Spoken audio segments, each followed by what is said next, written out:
was 3 or 4 years in the making, but we got through it and it turned out amazingly. So if anybody has any questions for any of these fine individuals up here on stage, feel free to shout it out, raise your hand.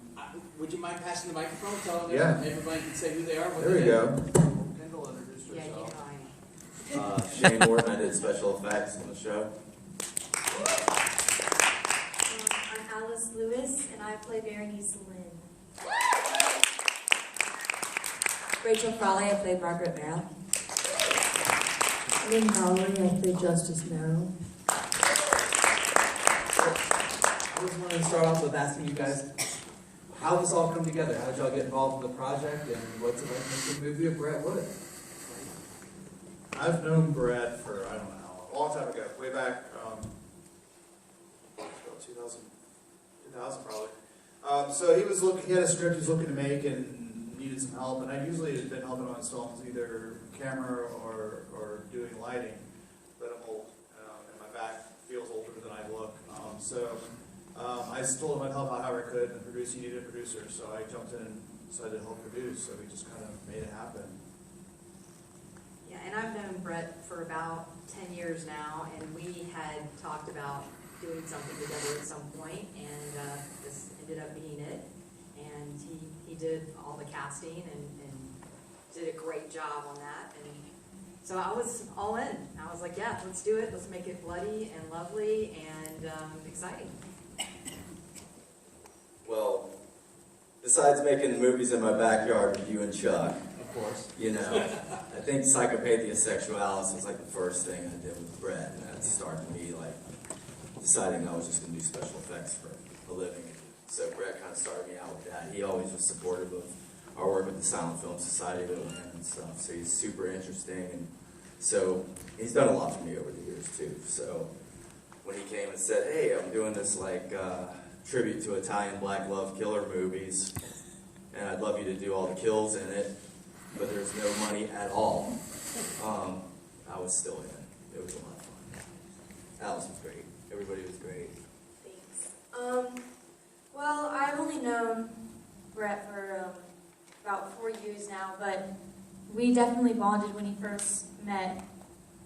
But like, when he first asked me to audition, I was like, kind of like, okay, because I've never actually auditioned for anything before I met him. So yeah, it's just been a very rigidy roller coaster process of a making.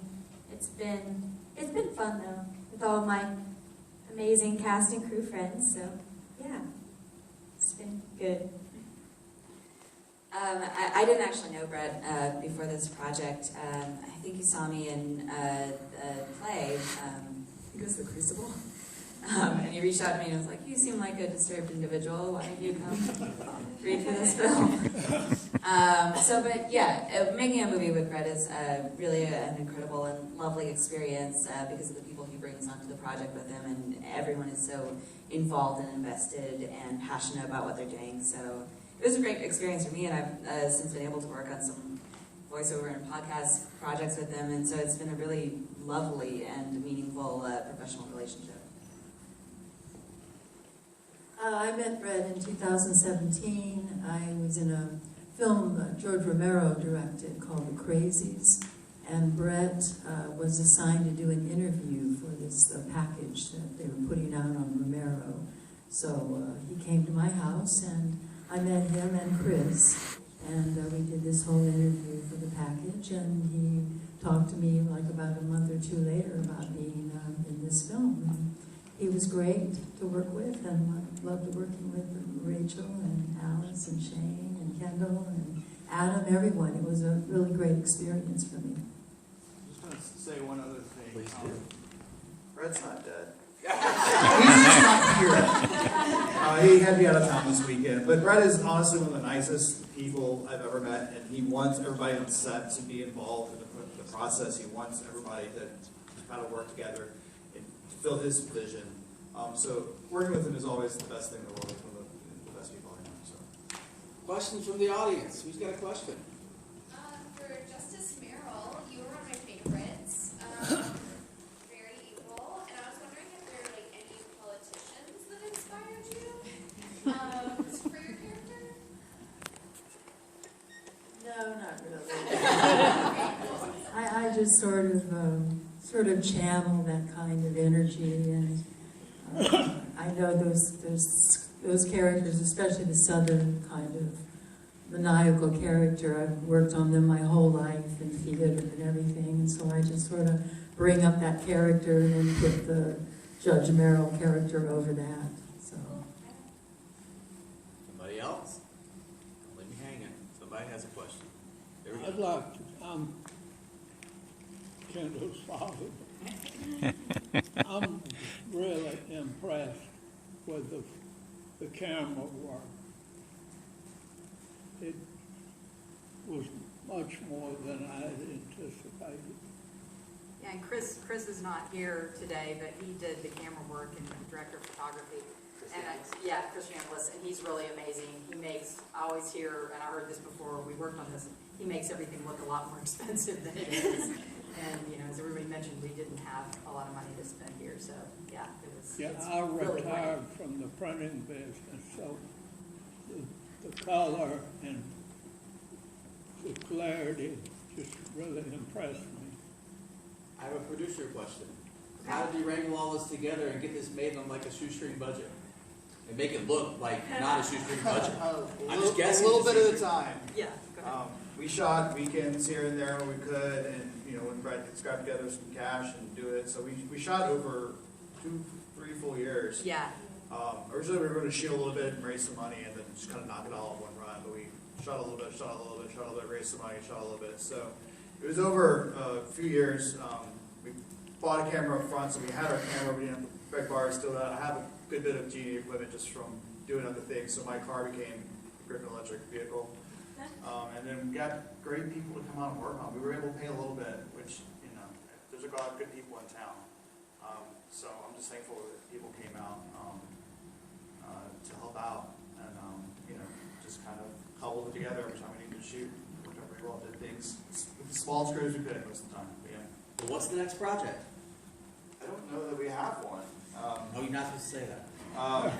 Just make something we may up all on the have spot. different things. Disney called. Oh. And some Disney Plus. I don't know. This The is mouse? blood. Yeah. Anybody else have a project they're doing that they want to say something about?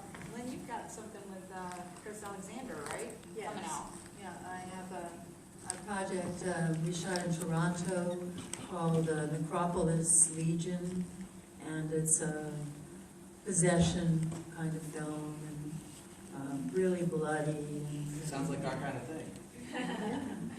And I play the White Witch in this one, so I'm like a good person. I'm not always mean. Anybody else? If you want something completely different, come see 12th Night at the Shakespeare Tavern in January. It's a comedy. I'm not supposed to talk about it, but it rhymes with smarshmick. So, yeah. We're looking to do like, no, it's looking like we're doing like 4 episodes of Star Trek, and it's going to be fucking awesome. So,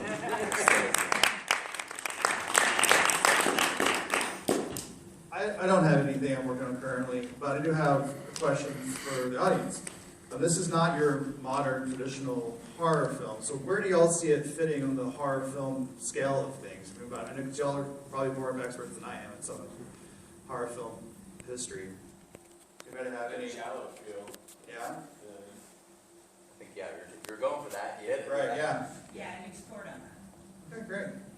Well, thank you. Well, thank you. Thanks to everybody. Thanks to everybody who showed up today. Appreciate it.